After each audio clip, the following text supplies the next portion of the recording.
Hey guys, it's Steph. Welcome to my health, wellness, things that smell good, money, whatever I feel like channel. Sorry if that's noisy in the background. I think my heat's coming on. It's starting to get cold. It is Halloween today, and I am working from home. I have to get back to work soon. I really haven't popped in to say hi or post any videos lately, so I just was kind of giving a life update.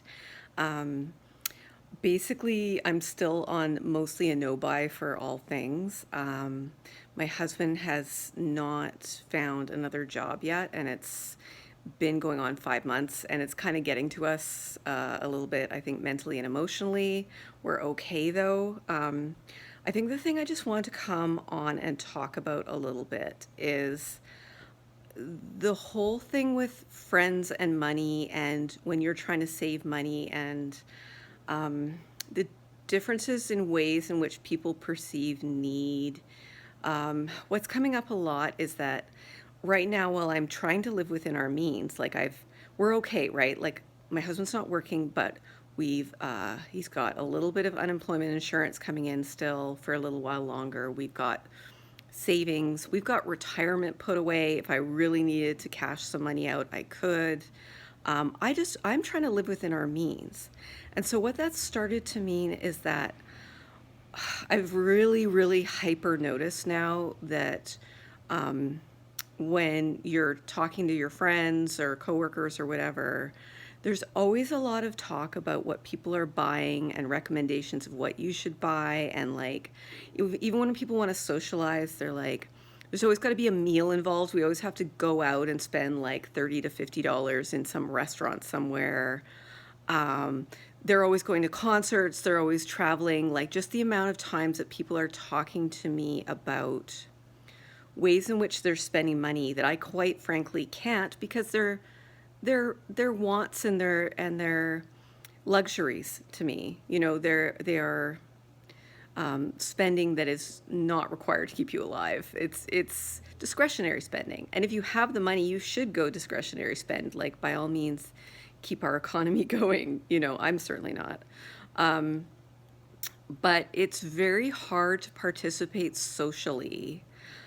People kind of don't know how to react when you're like I recently had to tell a friend, we've been going to a yoga class regularly, and I was like, hey, she knows my situation, right? We're good friends. But I was like, hey, I don't think I can afford this next session. And it's like, I'm not asking her to lend me money. I'm not asking anybody to do me favors. I'm just saying I'm going to opt out of this time, because this is actually something that I will pick up later if my situation changes. But I'm fine about it, but I just can't do it.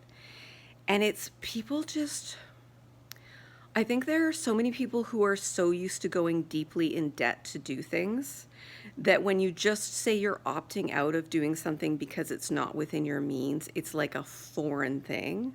Like, I've had people kind of suggest to me, oh, if you need anything, like really sweetly, like offering to help. Like me saying that I don't want to go out for a meal, or I'm not going to a concert, or my husband's not working. Very lovely offers of, like, help and assistance come our way, and that makes me feel just so blessed and so lucky. But the fact is, I'm not about to lose my house. Like I say, I have retirement if I have to cash it out. We have other ways in which we can cut. But it's just me saying, hey, I can't afford this at my age is, some people just, it sets off weird alarm bells. It's like, when did we stop being allowed to admit that we can't afford something? Right? Do you know what I'm saying? Like, when did why are we embarrassed to say, hey, this is outside of my means, and this is my level of living, and groceries are hella expensive right now. So it's cool that you guys are going to do this thing, this workshop together or whatever, but I'm going to sit this one out, and it's totally fine because I'm fine. Why is that? Why is that so tragic? Like, why are we not giving space to people? It's sort of like It's like when it's actually, it's exactly like this. You know, when you're at an event or with your family and you're maybe trying to eat a certain way or lose a few pounds or you just truly don't like something and somebody offers you their, you know, whatever cake that they made, and you're like, you know what, thank you, that looks really good, but I'm just not going to right now. And everyone freaks out like you like you're broken, like you said no to something. Because when you say no to something like that, you're immediately like saying no to friendship or kindness, or you're admitting some kind of like problem. Do you know what I mean? You're not allowed to just say, no thanks, I'm fine, right? Yeah, that's kind of what I'm struggling with right now is just like getting really good at letting people know that I'm going to own my own situation, that I'm totally fine and am responsible and I budget. Let me talk to you guys for a sec though. Let me talk to you about an emergency fund because there's some stuff that's come up in my family lately, in my extended family, that required potentially extra money and revealed very much to me the extent to which a lot of people are living a certain way but don't have a couple $1,000 just in the bank, just in case. Y'all need your emergency fund, okay? Actually, my kid told me not to say y'all. She says it's cultural appropriation because I'm on the Pacific Northwest coast.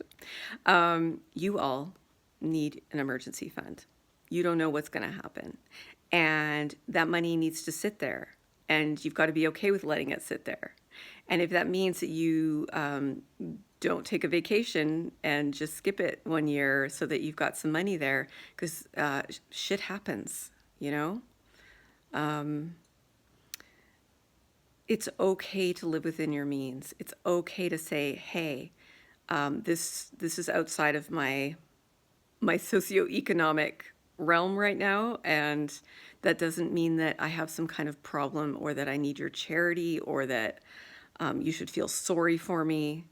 Like, it's okay to be like, hey, this is what I can afford, and that's not embarrassing for me. So I just need to get that out because it's been bugging me. It's been bugging me. Like, it's people don't know how to handle it. People don't know how to handle you saying, like, I'm choosing not to purchase this because I make X amount of dollars and this is just not how I can live. I don't know. They just freaks them out and I don't know why. Can anyone explain, like, what the thinking is there? Is it, I don't know, man. Like, we just stop letting ourselves be honest with one another. So I'm being honest with you right now. My husband hasn't worked for almost 6 months. We're fine. Look, I have a house, I have food, I have heat.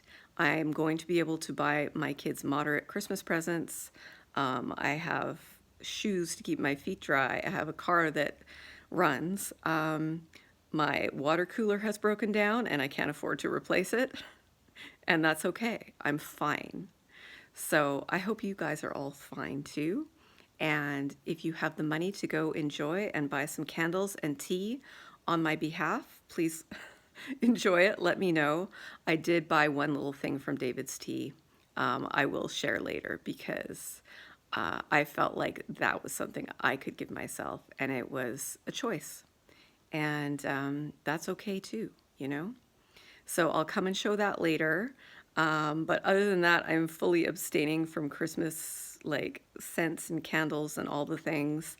I will definitely come back in November sometime to do a cozy list for winter because I have lots of things around me that I can use and enjoy. And yeah, I hope you guys all have your health and I wish you well and happy Halloween. Stay safe.